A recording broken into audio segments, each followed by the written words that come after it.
안녕하세요. 썰스타그램입니다. 오늘의 사연 시작해 볼게요. 저는 학창시절 우울증을 아주 심하게 앓았어요. 우울증을 시작으로 불안증, 공황장애, 불면증, 대인기피증, 거식증 등 정신질환은 한 번씩 겪어봤고요.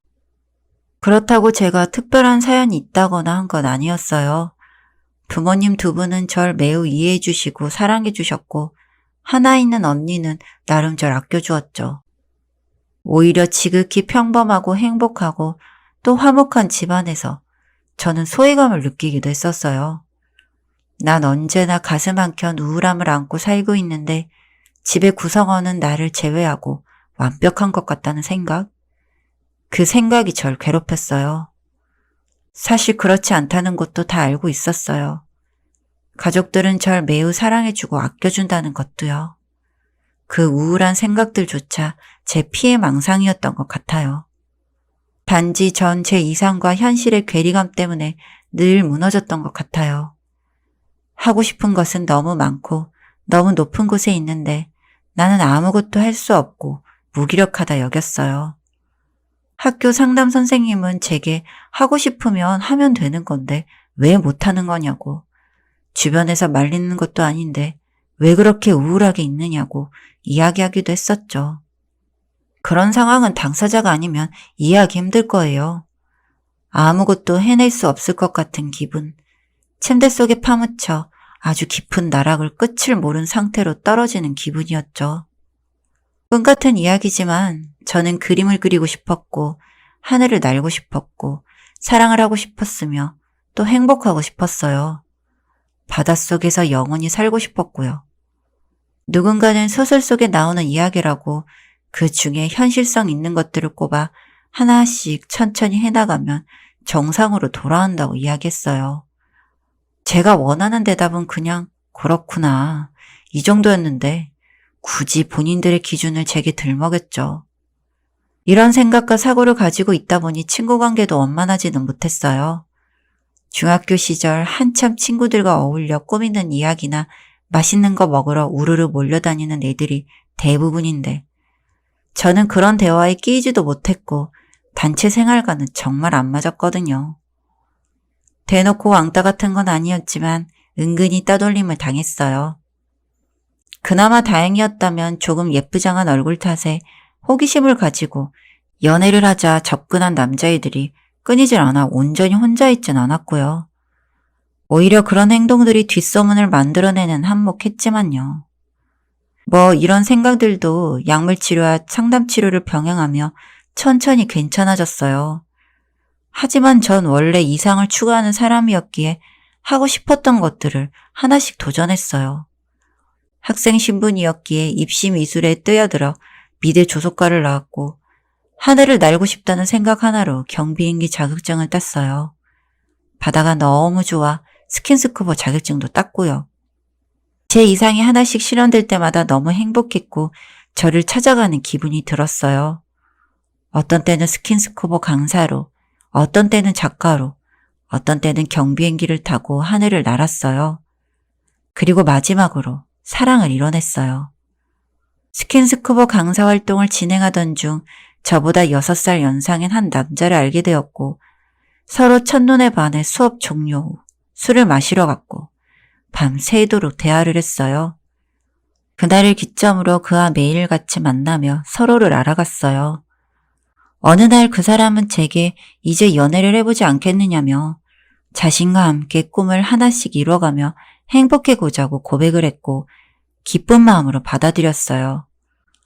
저와 남자친구는 매일같이 만나 사랑을 나눴어요.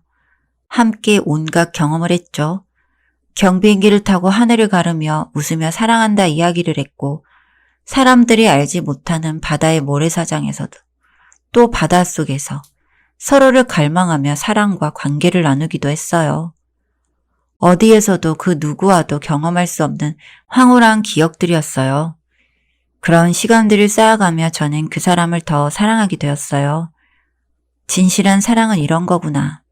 그런 사랑으로 비롯한 행복은 이런 거구나 하는 생각을 하게 되었죠.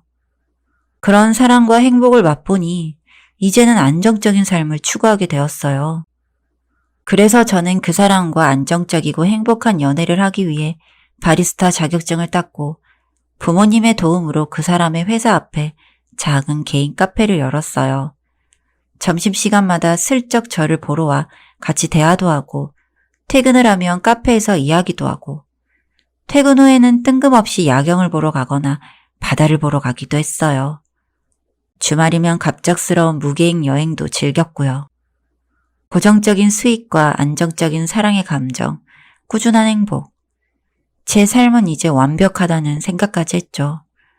그런데 너무 행복하면 불안한 감정, 누군가는 공감할 거예요. 전 너무 행복하고 안전한 삶에 불안함을 느꼈어요. 그 불안함은 뜬구름을 잡는 감정이 아닌 근거가 있는 감정이긴 했었죠. 남친은 늘 제 곁에 있었지만 늘 어딘가 다른 곳을 보는 듯한 기분이 들었어요. 예를 들면 제 앞에선 절대 받지 않는 전화라거나 함께 수집상에 사진을 찍어도 한 번도 프로필에 올리지 않는다거나 연애를 이어간 지 꽤 오랜 시간이 흘렀음에도 개인 SNS 마팔로우도 계정도 알려주지 않았고 자취를 한다는 본인 집으로 초대 한번 해주지 않았어요. 제 집에는 자주 들락거렸거든요. SNS의 경우 계정은 있는데 저와 연락하고 저와 함께할 때면 늘 지니고 있던 폰에는 깔려 있지도 않더군요. 그 폰은 제게 늘 오픈하고 있었고 그 속에는 저와 함께한 내용뿐이었어요. 연락처에 저장된 번호도 제가 아는 남친의 친구들과 저뿐, 흔한 부모님 번호도 없더라고요. 또 남친은 휴대폰이 2대가 있었는데 다른 한 대는 업무용 휴대폰이라며 번호조차 알려주지 않았죠. 묘하게 선을 긋는 듯한 행동들에 의심과 불안은 저도 인지 못하게 쌓여갔어요. 그래도 워낙 자주 만나고 자주 연락을 했었기에 그냥 넘겼었는데 한날은 그 불안함 감정이 넘쳐 하면 안 될 행동을 하고야 말았어요. 네, 남친이 절대 보여주지 않던 업무용 휴대폰을 몰래 봤어요. 비번은 제가 알고 있는 다른 휴대폰 비밀번호와 동일했어요. 그 휴대폰 내용을 보고 저는 절망했습니다. 사실 끼케야 양다리라거나 아니면 숨겨진 비밀이 있다는 등의 드라마나 소설에 흔히 나오는 이야기일 거라 생각을 했어요. 전 남친을 정말 사랑했기에 바람을 폈다고 하더라도 한 번쯤은 대화를 통해 해결할 마음까지 있었죠. 그런데 남친은 유부남이었어요. 그것도 자식이 2이나 있는. 내 남편이 바람을 핀 것도 아니고 내 남친이 양다리를 걸친 것도 아닌 그저 내가 내연녀였다는 사실에 세상이 무너지는 충격을 받았어요. 그리고 고민했어요. 그냥 모른 척 할까? 이대로 모른 척 살아도 나는 충분히 사랑받고 있고 또 행복한데. 이건 아니라는 걸 이제는 알지만 그 당시엔 그런 생각들을 했었어요. 정말 사랑했던 남자친구가 평생을 넘겨줘도 그저 행복하기만 할 거라 생각했던 남자친구가 유부남이었고 나는 세컨드, 어쩌면 그 이상일 수도 있었다는 생각은 시간이 지날수록 저를 좀먹었어요. 휴대폰을 본 당일날은 모른 척 넘겼지만 시간이 흐르며 그 사람의 얼굴을 볼 때마다 느껴지는 역겨움은 정말 참을 수가 없었어요. 그렇게나 나를 사랑한다는 얼굴을 하며 집으로 돌아가면 자상한 아버지 흉내를 내고 있었다는 것도, 수없이 많은 밤을 함께 보내며 사랑을 나눴지만 그보다 더 많은 날을 본처와 함께 지냈다는 것도 전부 역겨웠어요. 사랑은 흐려지고 분노만 남았어요. 완전히 사랑이 흐려지고 더러운 감정만 남게 된 후 저는 증거를 모으기 시작했어요. 그 사람이 작정하고 유부남인 것을 숨긴 부분, 제게 사랑한다는 말을 익숙하게 내뱉는 그의 목소리, 통화 내역, 카톡 내용 등등 모든 것들을요. 이렇게 하나하나 정리해보니 이상한 부분들이 참 많더라고요. 그중 하나가 출장을 가게 되어 그 사람이 혼자 자게 되는 날이면 늘 절 부르거나 폰 땡땡을 요구했는데 집으로 가는 날엔 자기 전 전화도 특별한 요구도 없었거든요. 아무튼 대부분의 것들을 전부 정리하고 저는 그 사람의 본처에게 제 카페로 와달라는 문자를 보냈어요. 그리고 본처에게 모든 사실을 말했어요. 그분은 이미 남편이 외도 중인 사실을 알고 있었고 증거를 모으는 중이었다고 하네요. 저뿐만 아니라 다른 사람도 있었다고 하고요. 한 사람이 몸이 여러 개도 아니고 어떻게 3명의 여자와 연애를 정말 믿을 수가 없었어요. 본처와 저를 제외한 또 다른 여자와는 폰으로만 연락하고 아주 가끔 만나는 식으로 연애를 이어갔다네요. 그리고 아이들도 본처와 남친 사이의 아이가 아닌 남친이 과거 실수로 인해 데리고 온 아이였다고 하네요. 정말 어떻게 사람의 탈을 쓰고 그런 식으로 사람을 가지고 놀 수가 있는지. 그분도 남편이 2 여자와 외도를 하는 사실은 몰랐다고 되려 제게 미안하다 사과를 했고요. 그쯤에는 완전히 사랑도 분노로 뒤바뀌어 어떻게 복수를 할지 그 생각뿐이었어요. 본처인 언니와는 그날 많은 대화를 하며 어느 정도 친해졌어요. 언니는 제 증거자료와 언니가 모은 자료들로 남편을 고소할 예정이고 가능한 최대한 많은 위자료를 끌어모으겠다 이야기했어요. 저는 법적인 책임을 각오하고 그 인간의 주변 사람들에게 이러한 내용을 폭로하겠다고 했어요.